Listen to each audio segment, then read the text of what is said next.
pessoal, bem-vindos a mais um vídeo do canal. Eu sou a Zica Girl e estamos na série A Bíblia Comentada por Mim. Estamos na saga da história de Esther e hoje nós vamos finalizar esse livro maravilhoso. Vamos passar pelo capítulo 7, 8, 9 e 10. Isabel, por que você tá esmagando tudo? Não tá fazendo 2 a 2, porque o 10 é pequenininho e dá pra gente fazer isso. Vamos lá? Se inscrevam no canal, deixe o seu like, compartilhe esse vídeo com quem você acha que é interessante. Esse projeto tá muito legal, né? É a Bíblia comentada por uma ótica da imaginação, da criatividade, de visualizar as cenas e com humor também, né, gente? Porque aí fica muito melhor quando você imagina as coisas com humor, né não? Vamos lá? Vem comigo! Capítulo 7, o enforcamento de Amã. O rei e Amã foram ao banquete com a rainha Esther. E enquanto estavam bebendo vinho no segundo dia, o rei perguntou de novo: Rainha Esther, qual é o seu pedido? Você será atendida. Qual o seu desejo? Mesmo que seja metade do reino, isso será concedido a você. Estamos no segundo jantar que Rainha Esther preparou para o rei e ela ainda não tinha pedido. Teté estava enrolando, Teté estava esperando o momento certo para dar o bote. Então a rainha respondeu: agora é a hora, hein? Se posso contar com o favor do rei, se isto lhe agrada, muito sagaz, né? Gente, mulheres, aprendam com a Esther. Aprendam com a Esther. Estratégia, inteligência. Se Esther fosse brasileira, eu acho que essa menina ia ser mineira, porque come pelas beiradinhas até chegar lá e dar o bote. Olha que menina esperta. Se posso contar com o favor do rei, e se isso lhe agrada, poupe a minha vida e a vida do meu povo. Rainha do drama, né? Esse é o meu pedido e o meu desejo, pois eu e meu povo fomos vendidos para a destruição, morte e aniquilação. Se apenas tivéssemos sido vendidos como escravos e escravas, eu teria ficado em silêncio, porque nenhuma aflição como essa justificaria perturbar o rei. Eu imagino se o rei falasse assim: não, beleza, ninguém morre não, mas todo mundo vira escravo. Ô Esther, aqui ela foi arriscada, viu? Aqui ela foi muito arriscada no pedido dela. Não, tudo bem se a gente tivesse virado escravo. Aí os povos judeus, como é que é, Esther? Tudo bem? Tudo bem? Só escravo? O rei Xerxes perguntou à rainha Esther: quem se atreveu a uma coisa dessas? Onde está ele? Respondeu Esther: o adversário e inimigo é Amã, esse perverso. E nisso tudo Amã estava na mesa com eles. Eu imagino Amã tipo assim, ó. Oi? Gente, ó. Diante disso, Amã ficou apavorado na presença do rei e da rainha. Imagina ele louco, correndo para um lado e para o outro, falando: não, não, gente, vocês entenderam errado, não foi isso que eu quis dizer, não. Pelo amor de Deus, Deus. Garoto. Furioso, o rei levantou-se, deixou o vinho, saiu dali e foi para o jardim do palácio. Sempre, né? Esse rei é muito... Vou nem completar. Completem aí. Esse rei é muito o quê? Escrevam nos comentários se você chegou até aqui, você tem a obrigação de, se você tá nessa jornada comigo, de comentar aqui o que esse rei é, gente. Esse rei não sabe, é um bebê, é um cachaceiro. Vamos começar por aí, que esse rei é um cachaceiro. Não sabe tomar decisões sozinhos. Ah, pelo amor de Deus, Deus. E aí ele sai, né? Saiu furioso, porque o inimigo tá sentado na mesa com a rainha dele. O que ele faz? Ele sai da mesa e vai pro pátio do palácio. Mas tudo bem. Dá uma respirada, né? Sabe aqueles caras, cena de novela, que eles pegam e saem nervoso assim? Dá um soco na parede, tipo, descontando a raiva em outra coisa pra não descontar na pessoa. E percebendo Amã que o rei já tinha decidido condená-lo, ficou ali pra implorar por sua vida a rainha Esther. E voltando o rei do jardim do palácio ao salão do banquete, viu Amã caído sobre o assento onde Esther estava reclinada. Gente, que babado! Que homem louco! E então exclamou: chegaria ele ao cúmulo de violentar a rainha na minha presença e em minha própria casa? Amã também tava tipo assim, por tudo ou nada, né? Ele tava num momento assim: cara, eu posso fazer tudo, eu posso fazer nada, mas eu vou morrer nesse lugar se eu não fizer alguma coisa. Se jogou no assento da rainha. E sabe quando é aquela parte que tipo assim, você não tá fazendo o errado, mas dá a entender que você tá fazendo errado? O rei pegou esse flagrante. O cara, o inimigo que queria matar o povo judeu, reclinado, tipo assim, eu imagino que ele tava, tipo, nos pés da rainha, assim, falando: pelo amor de Deus, tipo assim, sabe? Me ajuda. E o rei, tipo assim: tá querendo pegar minha mulher? Este louco! Este louco! Vou pegar ele! Babado, confusão e gritaria. Isso aqui é novela das 9, tá? Record, eu acho que a Record fez, né? Mas alô, Bispo Edir Macedo, me chama! Vai comigo aqui. Vai ficar muito mais legal. As pessoas vão se divertir muito mais com esse barraco real aqui na minha versão, hein? Mal o rei terminou de dizer isso, alguns oficiais cobriram o rosto de Amã e um deles, chamado Arbona, que estava a serviço do rei, disse: há uma forca de mais de 20 metros de altura na casa de Amã, que ele fez para Mardoqueu, aquele que intercedeu pela vida do rei. Então o rei ordenou: enforquem-no nela. Assim Amã morreu na forca que tinha preparado para Mardoqueu e a ira do rei se acalmou. Rapaz, uma ira que se acalma desse jeito mesmo. Capítulo 8. O decreto do rei em favor dos judeus. Naquele mesmo dia, o rei Xerxes deu à rainha Esté todos os bens de Amã, o inimigo dos judeus. Mardoqueu foi trazido à presença do rei, pois Esther lhe dissera que ele era seu parente, assumiu. O rei tirou seu anel selo que havia tomado de Amã e o deu a Mardoqueu, e Esté o nomeou administrador dos bens de Amã. Mas Esté tornou a implorar ao rei, chorando aos seus pés, que revogasse o plano maligno de Amã, o agagita, contra os judeus. Então o rei estendeu o cetro de ouro para Esté e ela se levantou diante dele e disse: se for do agrado do rei, se posso contar com seu favor, e se ele considerar justo, que se escreva uma ordem revogando as cartas de Amã, que Amã escreveu para os judeus fossem exterminados em todas as províncias do império. Amã morreu. A ira do rei se acalmou, mas o problema principal não foi resolvido, né, gente? Lembra que as leis e os decretos que o rei emitia naquela época eram irrevogáveis. Por isso que ele não voltou com Vasti. Porque se não fosse irrevogável, ele voltava com Vasti. Você lembra que ele se arrependeu no capítulo 2?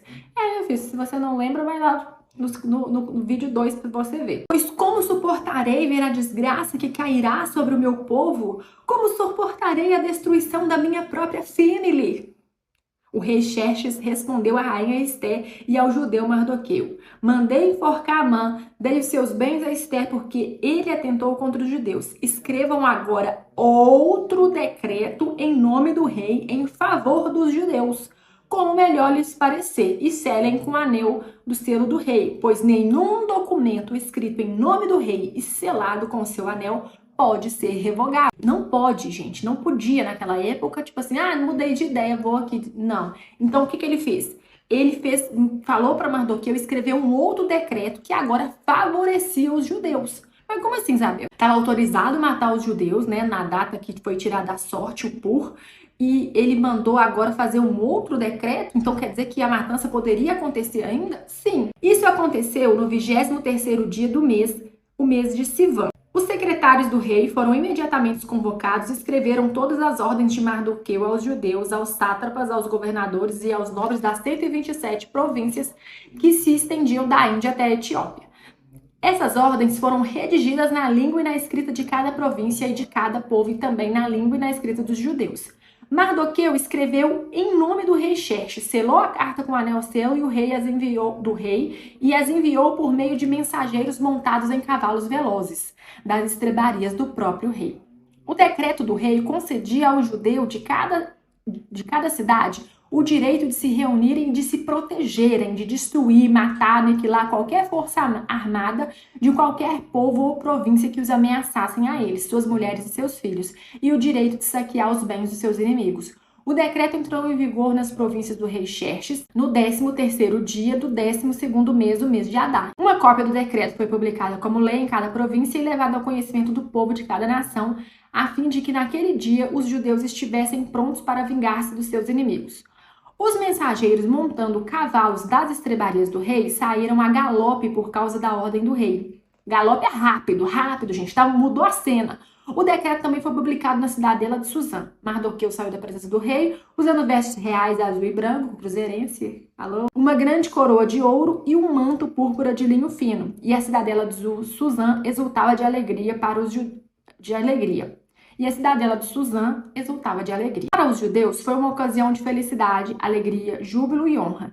Em cada província e em cada cidade, onde quer que chegasse o decreto do rei, havia alegria e júbilo entre os judeus, com banquetes e festas. Muitos que pertenciam a outros povos do reino tornaram-se judeu porque o temor dos judeus tinha se apoderado dele. Resumão do que aconteceu. O novo decreto, ele falava que não podia matar judeu? Não. O novo decreto falava que vocês agora têm o direito de se defender.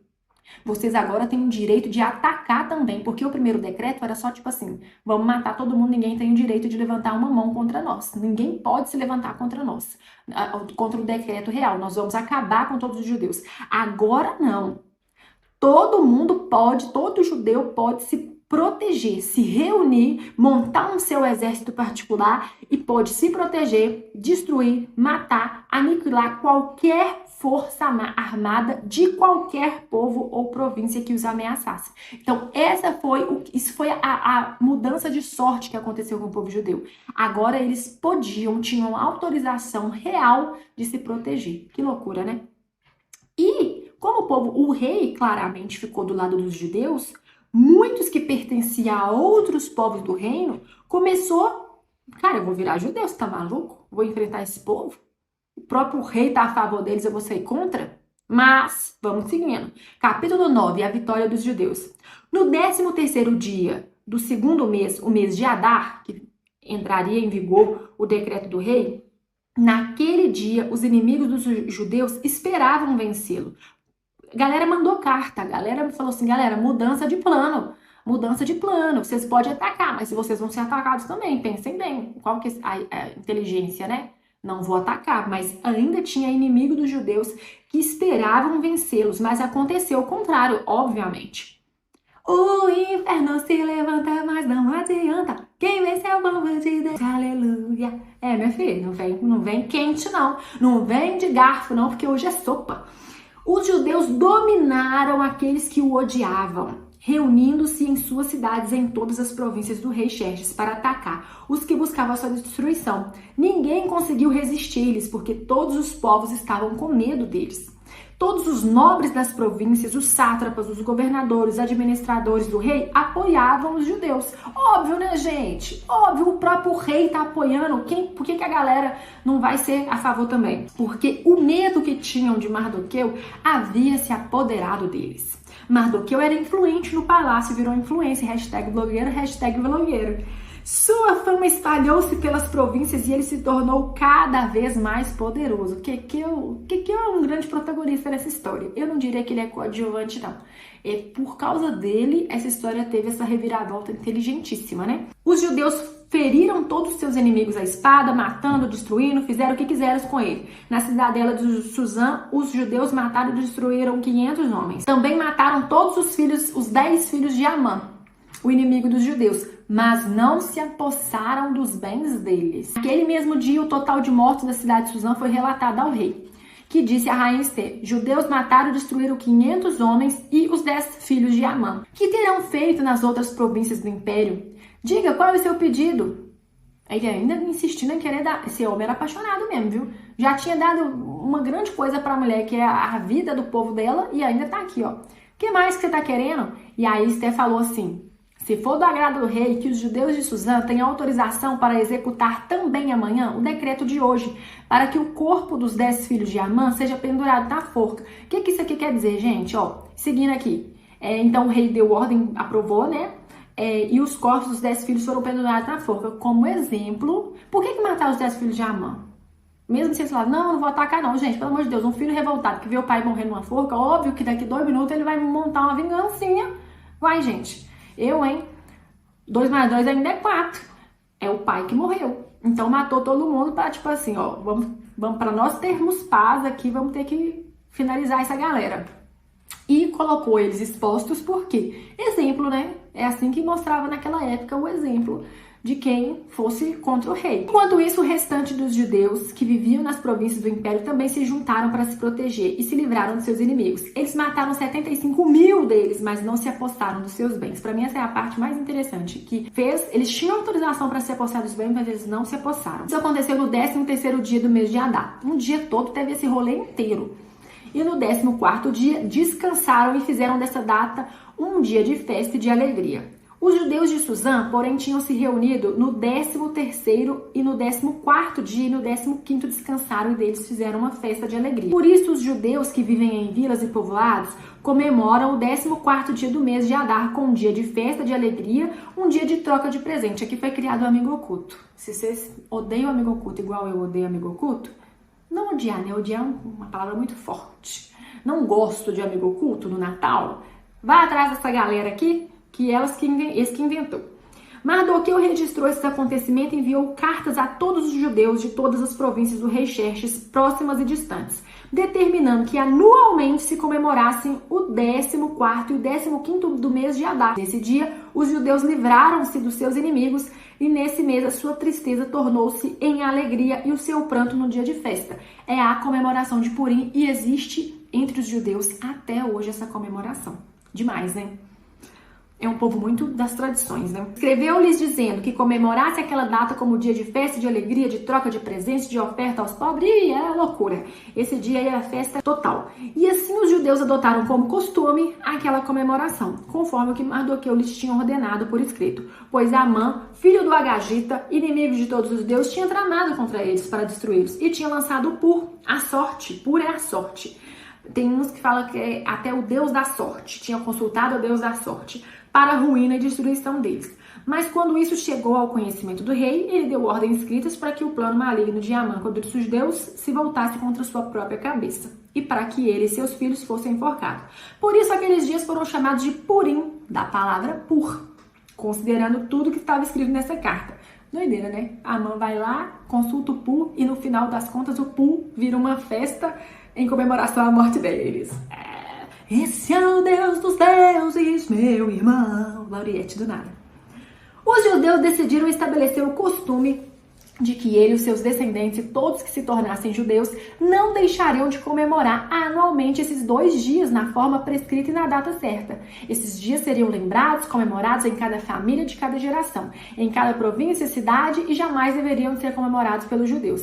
E os seus descendentes jamais deveriam esquecer de tais dias. Então a rainha Esté, filha de Abiail, e o judeu Mardoqueu escreveram com toda a autoridade uma segunda carta para confirmar acerca do Purim. Mardoqueu enviou as cartas para todos os deuses de todos os lugares que o Xerxes mandava, desejando paz, segurança e confirmando que os dias de Purim deveriam ser comemorados nas datas determinadas. E foi isso aí que aconteceu. Capítulo 10. A grandeza de Mardoqueu. O rei Xerxes impôs tributo a todo o império, até sobre as distantes regiões costeiras. Todos os seus atos de força e de poder e o relato completo da grandeza de Mardoqueu e quem o rei dera autoridade estão registrados nos livros das crônicas dos reis da Média e da Pérsia. O judeu Mardoqueu foi o segundo da hierarquia, pois o rei Xerxes era homem importante entre os judeus e foi muito amado por eles, pois trabalhou para o bem do seu povo e promoveu o bem-estar de todos. Fim da história de Esther. Gente, que demais esse livro, né? Muito forte, muito reflexivo, cheio de lições importantes. Nossa, a gente aprendeu tanta coisa nessa temporada de Esther, né? Mas me chamou a atenção nesse combão de capítulos, né? Do 7 até o 10. Se existe uma sentença, um decreto contra a sua vida, que Deus vai, por exemplo, eu tenho um diagnóstico, Isabel, um diagnóstico de uma doença incurável. Deus pode remover essa doença de você, te curar 100%, sem você ir no médico, sem você fazer cirurgia? Sim, mas uma mudança de decreto pode ser também Deus assinando um outro decreto ao seu favor. Pode ser tipo assim, você tem a doença e Deus vai te dar força, sabe? Deus te dá um decreto de força, um decreto de vitória para você vencer essa doença de para outro caminho. Ele é poderoso, ele é soberano, ele é maravilhoso, ele tem o poder de te curar, mas pode ser, às vezes, o que a gente se prende nessa história e fala assim, nossa, mas o que resolveria a vida? Ninguém teria morrido, né? O que poderia resolver seria o rei simplesmente anular. Mas tem alguns decretos na nossa vida que não são anulados. Então, como que a gente lida com isso? A gente interpela para o nosso rei, para o rei dos reis, para que ele nos dê um outro decreto, para que a gente vire o jogo, sabe? Na força dele, na estratégia dele, a gente vire o jogo. Então, pode ser que nesse momento atual você está vivendo um momento que é tipo assim, não, nada vai mudar, nada está mudando a minha situação, nada está mudando o meu cenário. Peça a Deus um novo decreto sobre a sua vida. Peça a Deus uma nova estratégia para a sua vida, que talvez Ele não quer simplesmente sumir com a sua doença de uma hora para outra. Às vezes, com a sua vida, Ele quer mostrar para várias gerações, Ele quer deixar um marco para várias gerações, Ele quer estabelecer força através da sua vida, porque quando os judeus eles foi concedido a eles o poder de se defender, o que mostra, o que deixa para todos ao redor, para todos, onde eles lutaram, né, da Índia até Etiópia, onde tinha um judeu que podia se defender, o que mostra? Que o judeu é um povo forte, que o judeu é um povo que ele tem um Deus que luta por eles, que o judeu, ele não é um povo fraquinho que qualquer um domina. Então, assim, tem um propósito, né? Então, entenda isso, esse macro da sua vida, dessa situação que você vive. Tô vivendo uma situação que não dá. Peça ao rei o novo decreto ao seu favor. E que demais essa história. Nossa, tocou muito no meu coração. A inteligência de Mardoqueu, muito estrategista. Esther, muito sábia, sabe? Muito ponderada. Não é uma mulher impulsiva. Muito interessante. O rei, um bundão. Mentira, mas é verdade. Um grande cachaceiro. Amã, tadinho, um iludido. Enfim, que novela. Isso aqui pra mim é cinema, tá, gente? Eu vejo isso aqui como uma grande cena de cinema. Espero vocês na próxima temporada do próximo livro, que eu ainda não sei qual vamos ter. Mas o Senhor vai trazer pra nós. Tem algumas possibilidades na minha mente. É isso. Beijo pra vocês. Fiquem com Deus. Me sigam nas redes sociais. Não deixe de se inscrever. E até a próxima saga A Bíblia Comentada por Zica Girl.